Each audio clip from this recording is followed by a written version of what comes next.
কোনো ব্যক্তি বা দলের পক্ষে নয় এমন অবস্থান পুনর্ব্যক্ত করেছেন প্রধান নির্বাচন কমিশনার এএমএম নাসির উদ্দিন। আগামী ত্রয়োদশ জাতীয় সংসদ নির্বাচন নিরপেক্ষ ও প্রশ্নাতীত রাখতে সারা দেশের নির্বাচন কর্মকর্তাদের কাছ থেকে ওয়াদাও আদায় করেন তিনি। আরও জানাচ্ছেন মাহফুজা মোসলাহি। রাজধানীর আগারগাঁওয়ের নির্বাচন ভবনের অডিটোরিয়ামে ইলেকশন কমিশন অফিসার্স অ্যাসোসিয়েশন প্রথমবারের মতো আয়োজন করে নির্বাচন কর্মকর্তা সম্মেলনের।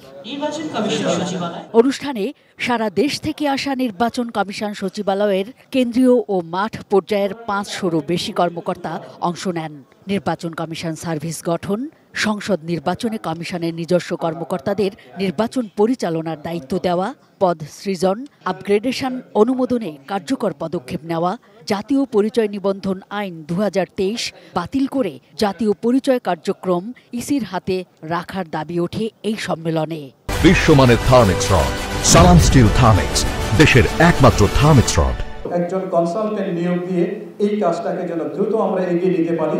নিরপেক্ষ এবং গ্রহণযোগ্য নির্বাচন অনুষ্ঠানে মাঠ পর্যায়ের কর্মকর্তাদের জন্য নানা দিক নির্দেশনা দেন 4 নির্বাচন কমিশনার। এখনো পর্যন্ত প্রায় পুরুষের তুলনায় নারী ভোটারের সংখ্যা 18 লক্ষ কম। নারীরা সহজে অন্তর্ভুক্ত হতে চান না, কেউ কেউ আছেন চেহারা ছবি উঠাতে চান না ইত্যাদি। বাট আমাদের জন্য যেটা করণীয় সচেতনতা সৃষ্টি, আমাদেরকে মাঠ পর্যায়ে এটা নিয়ে কাজ করতে হবে। এই যে নির্বাচন শব্দটা আপনার কর্মকর্তার আগে যে এই বিশেষণটা আসে, ইটসেলফ এ গ্রেট অ্যাডজেক্টিভ, অর্থাৎ আপনি নিরপেক্ষ, আপনি অবাধ সিদ্ধান্ত নেবেন, আপনি রোল মডেল হিসেবে চিহ্নিত হবেন। এ সময় স্বার্থান্বেষী মহলের দৃশ্য অদৃশ্য প্রভাব ও চ্যালেঞ্জ মোকাবেলা করে এই নির্বাচন কমিশনের পক্ষে সুষ্ঠু নির্বাচনের প্রতিশ্রুতি তুলে ধরেন প্রধান নির্বাচন কমিশনার।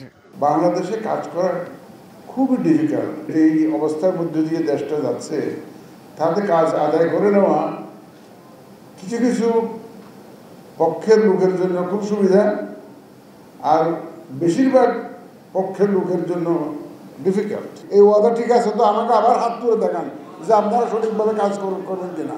আল্লাহ তাআলা সাক্ষী, ঠিক আছে তো আপনারা সঠিকভাবে নিরপেক্ষভাবে কাজ করবেন। আমাদের পরম করুণাময় আল্লাহ তাআলা সাক্ষী আছে, আপনারা 2 হাত ধরে এই ওয়াদা আমার সামনে আবার পুনর্ব্যক্ত করলেন না। Mahfuza Moslehi, ATN News, Dhaka.